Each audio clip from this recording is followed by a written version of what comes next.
গোঘাটেও সম্মুখ সমরে টিএমসিবির দুই গোষ্ঠী। ছাত্র সংসদের রাশ কার হাতে থাকবে তা নিয়েই সম্মুখ সমরে টিএমসিবির দুই গোষ্ঠী। তারা একে অপরের সঙ্গে সংঘর্ষে জড়িয়ে পড়েন। তৃণমূল ছাত্র পরিষদের আদিনব্য দ্বন্দ্বে অশান্ত হয়ে উঠল অঘোর কামিনী প্রকাশচন্দ্র কলেজ। মাথা ফাটল ছাত্র সংসদের সহ সভাপতির, জখম হলেন আরও 5 জন। বাঁশ, লাঠি, ধারালো অস্ত্র দিয়ে হামলা হয় বলে অভিযোগ। অভিযুক্ত কলেজেরই প্রাক্তন পড়ুয়া টিএমসিবি নেতা। অশান্তিতে মদত দেওয়ার অভিযোগ রয়েছে, যদিও অস্বীকার করেছেন তৃণমূলের কামারপুকুর পঞ্চায়েত প্রধান।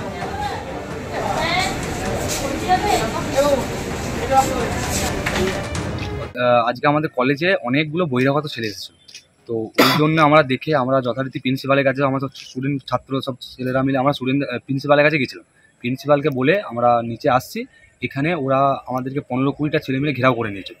ঘেরাও করতে আমাদের সঙ্গে কথোপকথন করতে হতে না হতেই আমরা চলে আসছিলাম। পেছন থেকে ওরা সব ডাং, রড, বাঁশ, কাটারি এইসব অস্ত্র, তোমার সাইকেলে চেন কাটা এইসব অস্ত্র নিয়ে আমাদের উপর অ্যাটাক করে শুরু করে দেয়, মারপিট শুরু করে দেয়। ইট ছোড়াছুড়ি থেকে তার মধ্যে আমাদের কিছু আমাদের 6টা থেকে 7টা ছেলে একদম মাথা খুব গুরুতর আহত করে দেওয়া হয়েছে।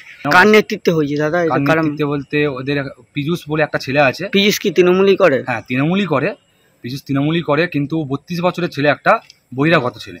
অঘোর কামিনী প্রকাশচন্দ্র কলেজে টিএমসিবি দুই গোষ্ঠীর মধ্যে সংঘর্ষ। ছাত্র সংসদের রাশ কার হাতে থাকবে তা নিয়েই এই দুই গোষ্ঠীর মধ্যে সংঘর্ষ বেঁধে যায়। তৃণমূল ছাত্র পরিষদের আদিনব্য দ্বন্দ্বে অশান্ত হয়ে উঠল অঘোর কামিনী প্রকাশচন্দ্র কলেজ। হঠাৎ সেরকম আওয়াজ আসে, বিরাট চিৎকার।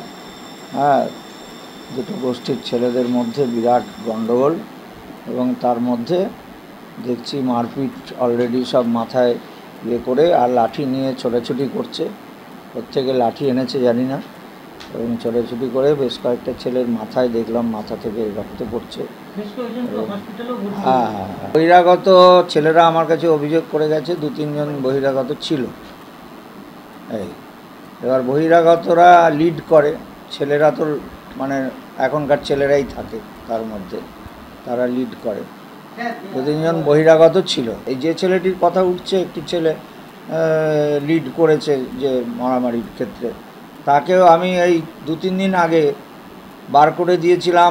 আজকে যে ঢুকে গেছিল সেটা বোঝা যায়নি। আমরা থানাতে জানাচ্ছি, পুলিশ এসেছিলেন, ওনারা আমাদের জানাতে বললেন, আইনানুগ ব্যবস্থা নিতে।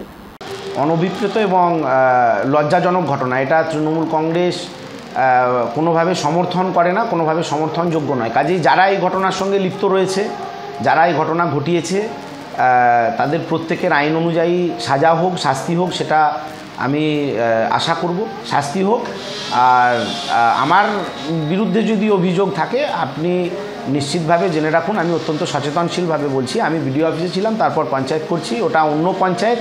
স্বাভাবিকভাবে ওই পঞ্চায়েতের মধ্যে নাক গলানো বা ওখানকার কলেজের কি ইন্টারনাল পলিটিক্স হবে সেটা নাক গলানো আমার কর্তব্য নয়, আমার দায়িত্বও নয়, দল আমাকে সে দায়িত্ব দেয়নি। নিশ্চিতভাবে যে অভিযোগ মিথ্যা অভিযোগ, কিন্তু যারা এ ধরনের ঘটনার মধ্যে যারাই যুক্ত আছে, প্রশাসন রয়েছে, দোষীদের চিহ্নিত করে তাদের পর্যাপ্ত শাস্তির ব্যবস্থা করুক, এটা আমারও আবেদন থাকে।